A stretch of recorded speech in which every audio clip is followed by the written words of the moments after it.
It took far less time to climb down the side of the hill than it had to climb up it. The small team of primes who were waiting at the campsite must have been watching our descent because they had mugs of steaming hot tea ready for us when we returned. "Well?" Becky asked. "Did you find it?" "Do you even have to ask?" Hester inquired. Hugo produced the dagger and held it up for their perusal. Rizwan beamed. "Brilliant! Well done, Hugo." "Daisy found it," Hugo said calmly, and raised an eyebrow.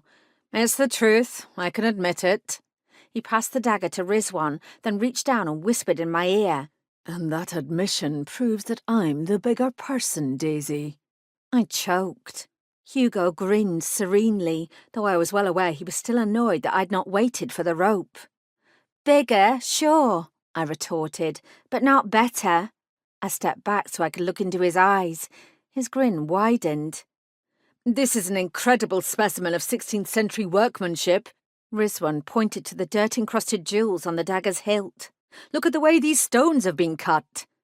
"I can feel the magic bound into the blade," Becky breathed. "It's an extraordinary item." Miriam took a sip from her mug of tea, then peered over their shoulders. "The British Museum will be pleased that it's been found after all these years. I suspect the finder's fee will be impressive." "Yay!" Otis's fist pumped the air. "Go, Daisy!" Hester rolled her eyes, but when Hugo glared at her, she cleared her throat. "Yes, well done, Daisy. You did a good job." I eyed the group. "You don't have to overdo your enthusiasm on my account." Becky jerked, and guilt flashed across Rizwan's face. Miriam, however, tilted her mug towards me in a toast. Hugo didn't react at all, which only confirmed my suspicion. I sighed. "What's it really worth?" "It is from the 16th century, dear," Miriam said. Her eyes twinkled. "These gems are real," Rizwan said. "It's an important historical item," Becky added. I put my hands on my hips and looked at them. "Don't make me start tapping my toes," I warned. Hester gasped in mock horror. "Oh no, not toe tapping." Otis elbowed her sharply. Hugo grimaced. "Fine. Its value probably extends to £500 or £600. "Uh-huh. I was no financial expert, and I didn't oversee the Prime's budget, but I wasn't completely stupid.